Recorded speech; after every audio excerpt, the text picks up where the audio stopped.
এই ভর্তাটা কেউ আপনার থেকে একবার খেলে বারবার খেতে চাইবে, এত টেস্টি।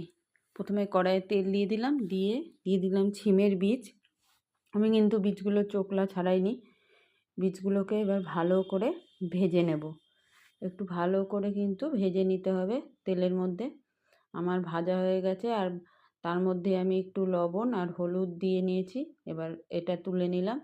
তুলে দিয়ে এবার আমি 3টে টমেটো, আমার অনেকটা ছিমের বীজ, সেজন্য আমি 3টে টমেটো দিলাম। 3টে টমেটোকে ওই তেলটার মধ্যে দিয়ে একটু নেড়ে নিলাম। এক পাশ হয়ে গেছে, এবার অন্য পাশটাও একটু সেদ্ধ করে নিলাম। সেদ্ধ করে নিয়ে এই টমেটোগুলোকে আমি তুলে রাখলাম।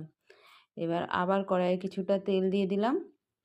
দিয়ে আমি কাঁচা লঙ্কা, শুকনো লঙ্কা আর বেশ কিছুটা রসুনটা কিন্তু একটু বেশিই দিতে হবে, দিয়ে আবার নেড়ে চেড়ে ভেজে তুলে নিলাম। তুলে নেওয়ার পর আমি সেই তেলের মধ্যেই দিয়ে দিলাম বেশ কিছুটা পেঁয়াজটাকে বেশ লাল করে ভাজতে হবে, একটু কড়া করেই পেঁয়াজটাকে ভাজতে হবে। পেঁয়াজও ভাজা হয়ে গেছে, আমি পেঁয়াজটাও তুলে নিলাম। তারপরে আবার একটু তেল দিয়ে আমি দিয়ে দিলাম শুটকি মাছটাকে আমি একটু সেদ্ধ করে ভালো করে ধুয়ে নিয়েছি, ছোট ছোট করে কেটে নিয়েছি। শুটকি মাছটাকে বেশ কড়া করে ভাজতে হবে। ভেজে নিয়ে শুটকি মাছটাকেও আমি তুলে নেব একই পাত্রে। শুটকি মাছটা বেশ দেখুন কড়া করে ভাজা হয়েছে।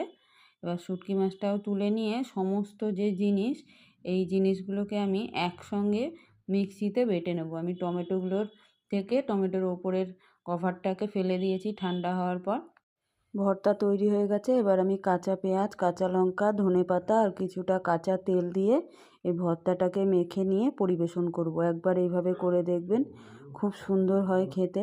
এই এক ভর্তা দিয়েই সমস্ত ভাত খাওয়া হয়ে যায়, এবং আপনি যদি একবার কাউকে খাওয়ান, সে আপনার প্রশংসা কোনো দিনও ভুলবে না।